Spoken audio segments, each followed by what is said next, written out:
Dragi gledatelji, dobro vam večer i dobrodošli u još jedan MX magazin. Večeras je moj dragi gost Janko Martinac. Janko, dobrodošao na GP1. Hvala tebi na pozivu i gledateljima šta će možda uživati u ovom mom intervjuu.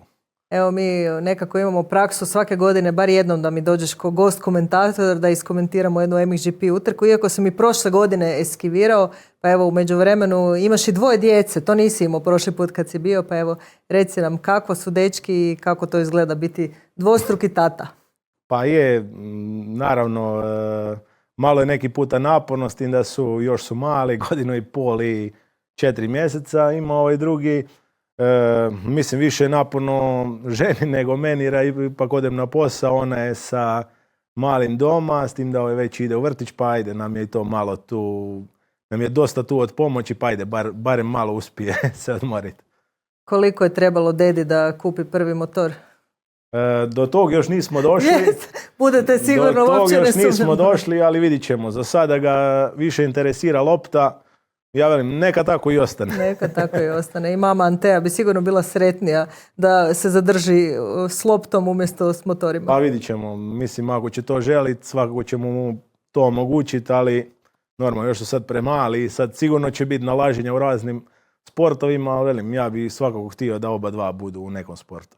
I ne bi bilo loše svejedno da ih naučiš da se sami voze na motoru, da ne sjedaju drugima na motore. Pa to ćemo, ja mislim, sa godinama ćemo proći i taj dio prilagodbe. Radiš i dalje u Novemi Novi, oni su naši dragi prijatelji, sponzori ove emisije. Šalila sam se sa tvojim vlasnicima firme, Zdenkom i Sinišom, da već su ljudi počeli MX magazin zvati ona Novema emisija. Više ni nismo MX magazin, pa evo, kako si zadovoljan i nešto malo o Novemi? Pa evo, ja sam skoro već dolje, u 11. mjesecu će biti 5 godina. Naravno, širimo se, svake godine imamo sve više i više posla, zna neki puta biti naporno, ali ajde, ima nas dosta, pa i dosta dobar smo kolektiv i ajde, pokrivamo jedni druge i nastojimo to što prije rješavati neke probleme strankama, tako da stranke budu zadovoljne, da kupci budu zadovoljni i da naravno da nam se vraćaju ponovno. Imaš li uz djecu, posao, vremena? Znam da imaš malo vremena gledati utrke, imaš li uopće vremena sjesti na motor? Pa iskreno, možda bi imao vremena, ali nemam volje. Nemaš volje. To je najveći problem. Niti nemam volje, imam znači svoj motor kada sam vozio Yamahu 450 iz 2019. Stoji doma u garaži. Mislim, na moju sramotu još je sva prašna, nije ni oprana, to uvijek vodim borbe sa tatom da ju operemo, da ju posložimo. Ali eto, velim, nemam niti volje, niti na cross motoru se vozi, niti na cestovnom motoru. Jedva čekam to malo vikend, da se malo predahnem i onda od ponedjeljka ponovo uvijek kreće akcija. Da, i vjerojatno radiš s motorima svaki dan. Meni isto tako pitaju ljudi, pa jesi gledala koje si filmove, koje si serije, ali zapravo kad radiš na televiziji, kad si stalno među videima, ne gledaju mi se videi kad dođem doma, pa vjerojatno ima i tu malo. Pa je i to. Nisi željan motora. Ne, nagledamo se, velim, tih hrpa motora koja prođe kroz servis, koja prođe kroz prodaju za slaganje, hrpa kvadova koje se moraju složiti, tako da velim, ajde, jedva čekam malo tu, velim, nedjelju, ajde, ako su te trke, pogledam malo trke, taj nekakav sport, ali velim, sama vožnja na motoru, baš mi nemam uopće neke volje da bi sad, onda rađe neću ni sjedat. Istina. Pratio si, pretpostavljam, i ovog vikenda, iako je bio busy vikend za tebe, sada radite svaku subotu, ali imao si vremena malo pogledati utrke. Pa evo, za početak, kako se tebi sviđa Južna Afrika i ta staza, to je nešto novo. Nakon 18 godina se MXGP vratio na afrički kontinent, pa evo, ljudi kažu joj kud vuku vozače tamo, ali zapravo tim je jednom dobro rekao, pa ipak je to svjetsko prvenstvo, valjda moramo voziti po cijelom svijetu. A dobro, naravno, isto ti promotori zahtijevaju da najvjerojatnije da bude na što više lokacija toga. Mislim, staza mi se sviđa jer je brza, tehnička je i ima znači više prostora za neke kombinacije. Znači, iznutra se skače na vani, tako da ima. I tu je bilo baš dosta prelazaka na tim kombinacijama, na tim valovima, dvoskocima, troskocima. Tako da velim, svjetsko je i naravno da oni što više toga žele forsirati i dobro je da bude što više različitih staza. Klasa MX2, trijumfi nam se jako, odnosno trijumfi dižu. Fares i McClellan su sve brži, pogotovo Fares.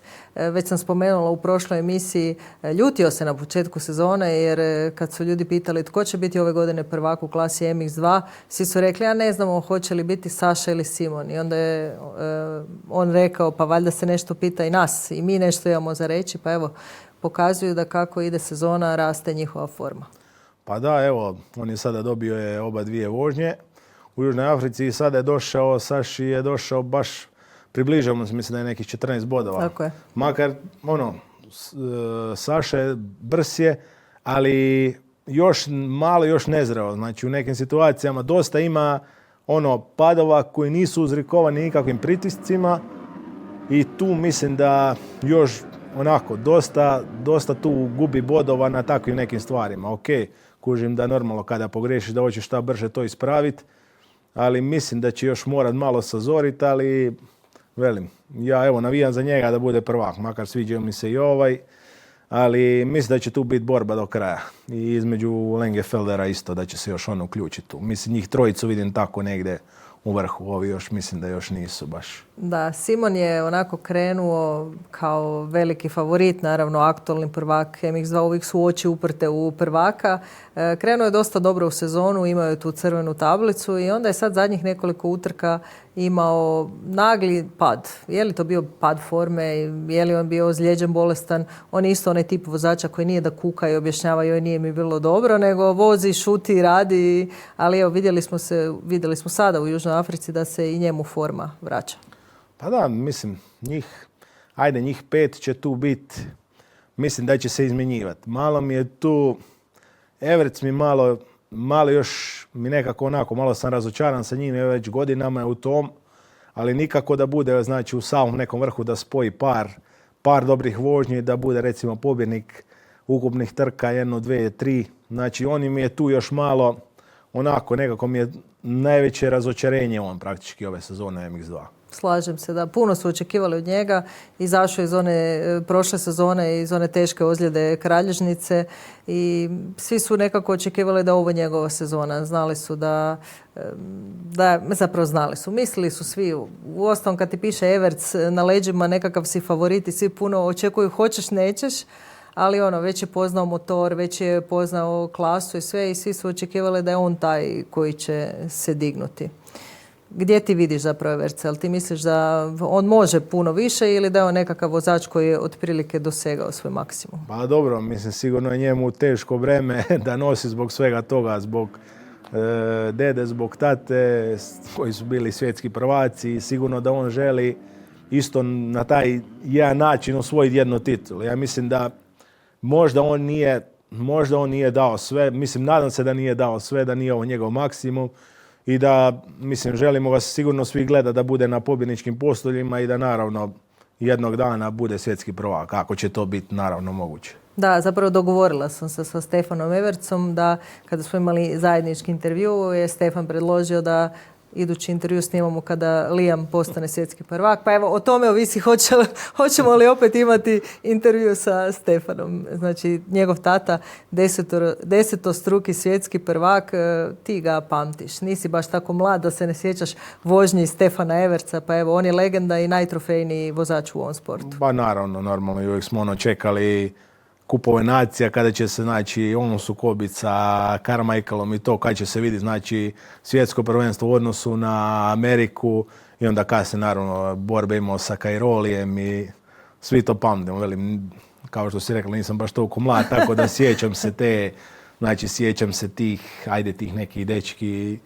i velim, nikad neću zaboraviti De Ruvera kad smo gledali, mislim da je bio Lierop, kad je on radio, 14 sekundi po krugu na pijesku je bio brži. Znači, pao je i mislim da 14-13 sekundi je bio brži od prvog.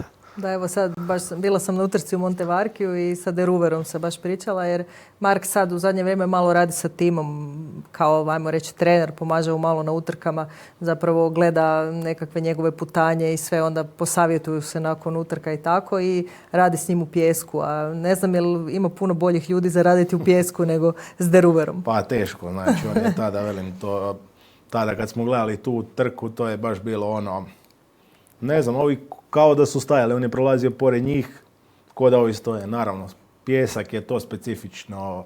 Na tom se trebaš roditi. To su Belgijanci, Nizozemci su tu su neprikosnoveni. Velim, Europa teško da može njima tu, znači ovaj drugi dio da im može parirati u pjesku. Evo da još prokomentiramo jednu situaciju iz MX2 ovog vikenda, a to je drugi start. Kada je Simon počistio Sašu i pokazao mu, znači u prvoj vožnji malo se Saša pokazivao mišića, ali Simon ga je nekako stavio na mjesto i pokazao mu tako se nećeš voziti. Pa da, nije baš bilo nešto prijateljski, ga baš nije popustio, nego išao do granica, ali ok. Tako je, to je motocross. Je tu ko prvi, to je to. Unutarnji zavoj, a ovaj na vanjskom onda mora benzu i inače je gotovo. U klasi MX2 još moramo spomenuti braću Reisulis. Janis je imao postolje ovog vikenda, treći je bio u Južnoj Africi, pa evo ti voliš Yamahu, to je tvoj motor. Pa što misliš o tim latvijskim dečkima? Pa ajde, sad je uvijek su tu negdje, 4., 5., 6. mjesto, tu su negdje u sredini prvih 10. Ali evo, ovaj vikend im se konačno posložilo da budu na postolju. Ok, imaju tu brzinu, ali mislim da još ovu sezonu nisu, ali na godinu mislim da bi već mogli se uključiti u neku veću borbu za sami vrh. Ne kažem sad baš da će biti možda svjetski prvak, ali mislim da par postolja bi mogao imati do godine.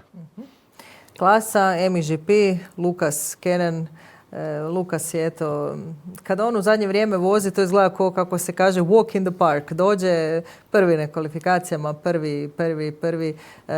Ta njegova vožnja izgleda kao da to radi jako sa lakoćom, kao da je opušten, mekan i sve, kao da se igra, za razliku od svih drugih. Da, baš je, prošle godine isto što smo bili priče kada je došao u GP, svi smo naravno, nažalost je to, svima se dogodi da kod takve brzine da uvijek dođe do nekih povreda. Evo, on je prošao prošlu godinu bez povrede i ovu godinu samo nastavlja taj ritam i samo se diže iz trke u trku i velim, užita ga je gledat koliko je brz i koliko je tečan na motoru, praktički koliko se igra sa tim motorom i stvarno i kada pogriješi onda se vidi, mislim da izvlači najbolje iz sebe, da je ove godine baš na vrhunskom nivou.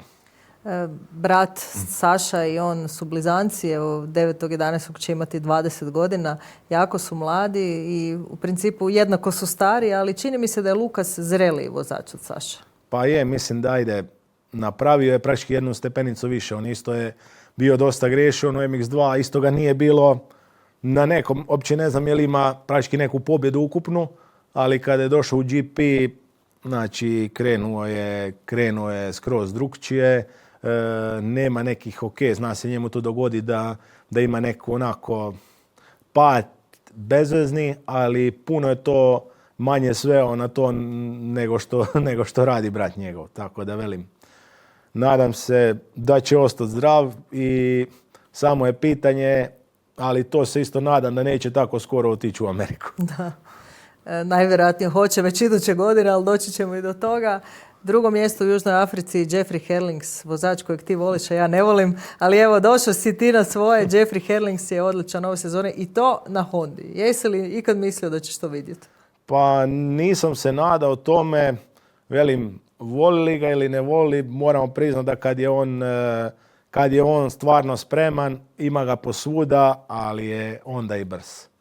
Nažalost, dogodile su mu se ta 2 kvara za koje on nije kriv, gdje je izgubio bodove, ali velim, Herlings je takav kakav je, ima ga posvuda, nema najljepši stil, ali je strahovično je brz, da. Kako ti se čini on na Hondi u odnosu na KTM? Pa malo, mislim da možda je Honda malo tu slabiji motor nego što je KTM, tako da mislim da ćemo možda još trebati ovu godinu da se to sve posloži i na godinu da će biti jedan od glavnih konkurenata isto za naslov. Mislim da ovu godinu, malo sad dosta već kasni, nažalost zbog tih kvarova, ali sigurno poznavajući Herlingsa on se sigurno neće predati do zadnje trke. To sigurno. Treći je bio Febre, aktualni MXGP prvak. Što reći o Febre u ove sezone? Pa mislim da ovu godinu je malo onako toplo-hladno. Bi reći, nema neku konstantu. Tu mislim da ovi su ga malo prestigli po vožnjama i to ok, isto imao malo padove, neke imao i nekih ozljeda, ali ne znam, mislim da ovu godinu, da ovo baš nije neka njegova godina da bi se nešto dokazao tu i da bi mogao pokazati ono svoju pravu brzinu kakav je bio. Četvrto mjesto, Calvin Landeren, domaći vozač. Calvin je iz miješanog braka, ima 2 državljanstva, južnoafričko i nizozemsko, tako da on zapravo može birati za koju će reprezentaciju voziti. Ali evo, vidjelo se da je, iako znamo da je Ducati trenutno još uvijek lošiji motor od drugih jer nemaju toliko iskustva u ovom sportu, pokazao je da itekako u Južnoj Africi kad si dobro motiviran i kad to jako želiš i Ducati ide.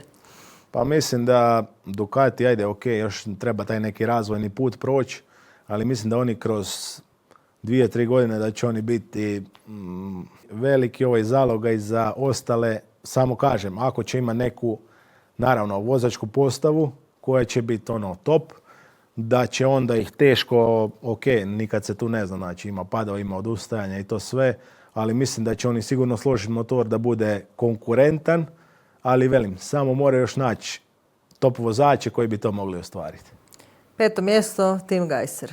Tim Gajser na plavome, na tvojoj boji, pa evo, kako ti vidiš ovu Timovu sezonu na Yamahi? Pa ok, velim, tima nikad naravno ne treba otpisati, ali mislim da još ovu godinu je onako, radi još na prilagodbi, mislim da radi praktički motor po sebi i da na godinu, mislim da ova godina još, ispituje to sve. Naravno, pokazao je sa vožnjama da je brz, pobjedio je, ali velim, na godinu, mislim da kada sve posloži on to po sebi, da će na godinu biti naravno isto kandidat za naslov. Trenutno je najveći problem start. Znači, uvijek je na tom startu nekako lošiji od ovih najvećih konkurenata i onda jako je teško prestizati ljude koji su praktički brzi kao i ti.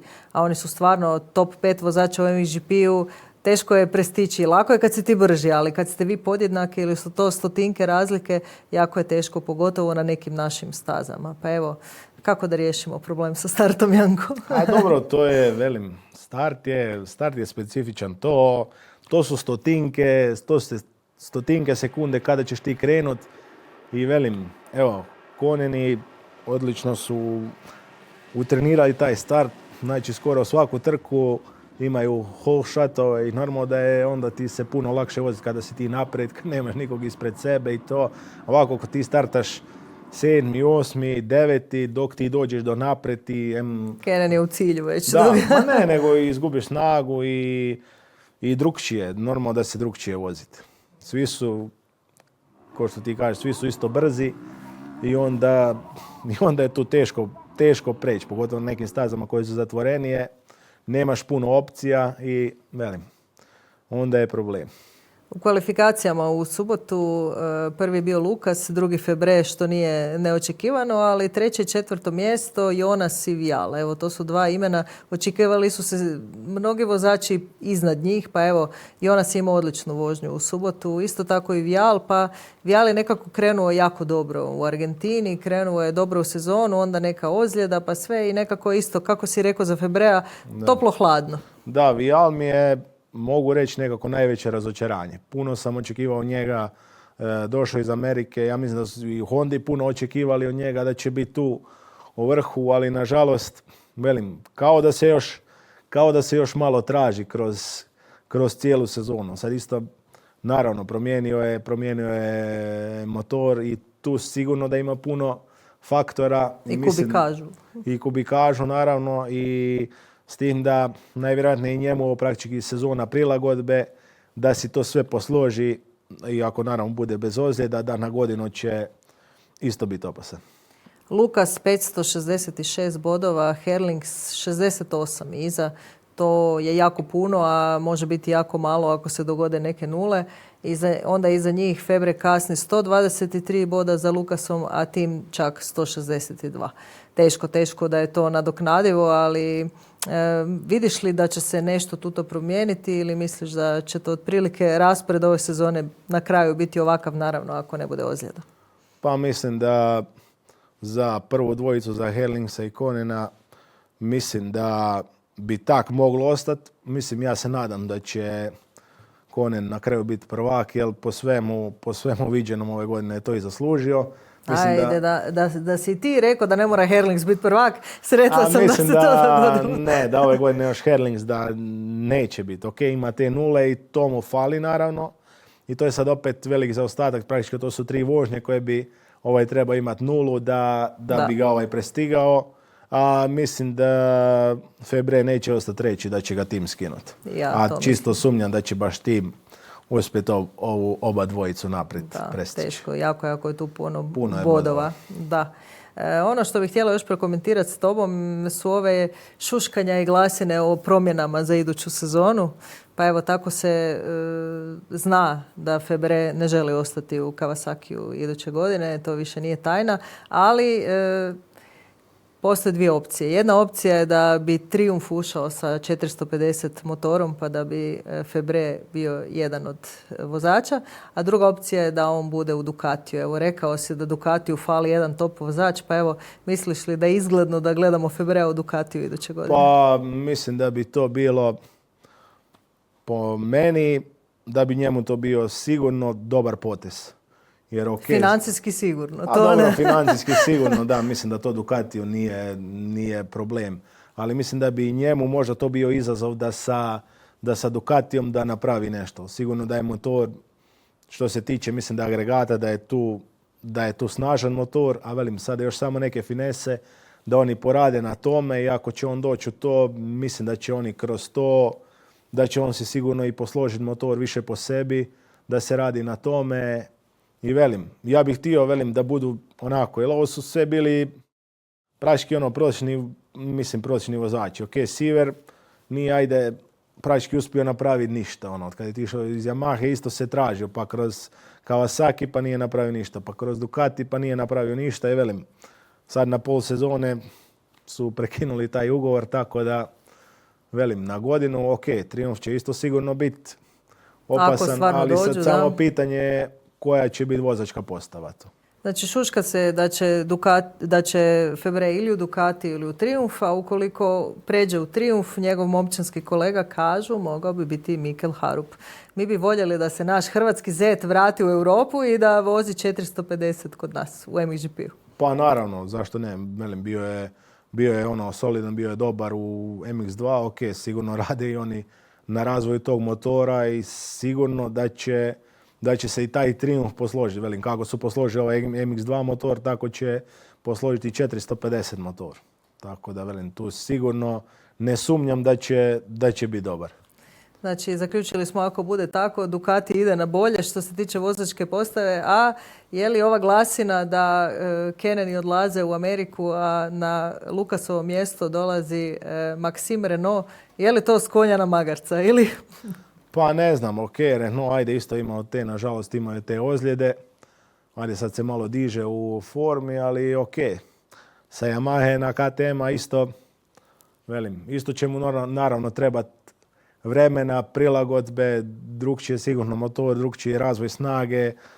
Tako da, mijenjat će se to svašta. Samo za Kenene ne bi još htio da odu u Ameriku. Ja mislim da imaju još šanse u neka svoje par naslova svjetsko i onda neka idu dalje. Evo, idu već ovog vikenda voziti Ameriku, jer svi vozači imaju slobodne vikende pa idu na more, odmoriti, a njih dvojica lete u Ameriku voziti američko prvenstvo. Da, vozili su i sada već trku, ali... I sada voze drugu. Da, naravno.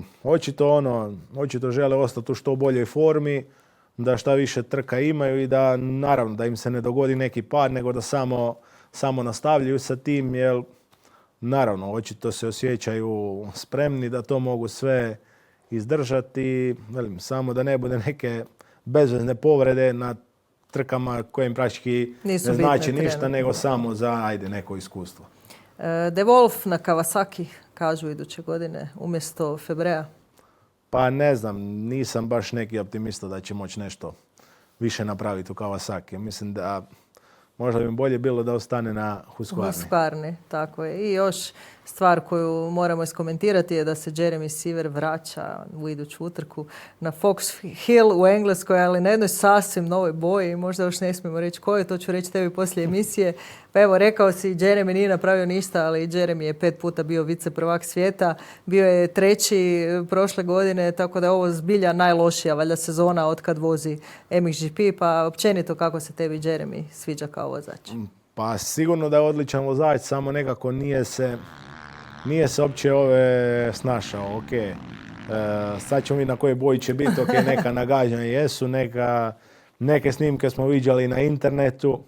Sad ćemo Žuta nije, ako to si vidio na internetu, da. Druga je boja. A onda ne znam, onda su krivo pisali o tom. Očito su bili samo oklopi žuti da nas zavara. Ali velim, znači ako si bio 5 puta viceprvak, znači da nešto vrijediš. A nadamo se da će se i on vratiti, da ćemo ga gledati, naravno da se uključi u borbu za sami vrh. Znači, tvoj konačni odgovor, prvaci ove godine bit će Saša Kenen i Lukas Kenen. Lukas. Znači, ja dva brata. Ja se nadam da će biti. Ja mislim, Lukas je svakako sa vožnjama je zaslužio to. Saša, ok, još malo da te neke stvari još malo si posloži u glavi, da baš tako ne pada neki put bezvezno, ali evo, i mislim da bi to možda bilo i čak prvi puta da braća budu svjetski prvaci u svakoj kategoriji. Je. Ja im želim, evo, samo neka se ne ozlijedi nitko i da uživamo u ovim utrkama jer stvarno su napete ove godine. Svašta gledamo, puno brzih vozača, puno svjetskih prvaka na rampi i nadamo se puno uzbudljivih startova i ciljeva u MXGP u ove sezone. Pa da, velim, samo nadamo se da, ajde, za sada nije niko opao, znači kako je znao biti prošli sezona, da nažalost bude dosta ozljeda, ali ajde, ove godine su svi su donekle zdravi i spremni su i naravno nama onda gledateljima je to užitak gleda da šta više njih bude u borbi za sami vrh. Janko, hvala ti na ovoj analizi. Mi se svakako vidimo iduće godine, a ove Sivero, Bove i sve ostalo ćemo prokomentirati nakon emisije. Može. Hvala puno i pozdravi ekipu doma. Može. I u Novema novi. Hvala tebi što si me pozvala i uvijek mi je naravno bilo čast i zadovoljstvo biti u ovoj emisiji. Dragi gledatelji, bilo ovo sve za večeras. Sada slijedi još Novema Nova Corner, a mi se vidimo već za 2 tjedna nakon velike nagrade Engleske iz Fox Hillsa. Doviđenja.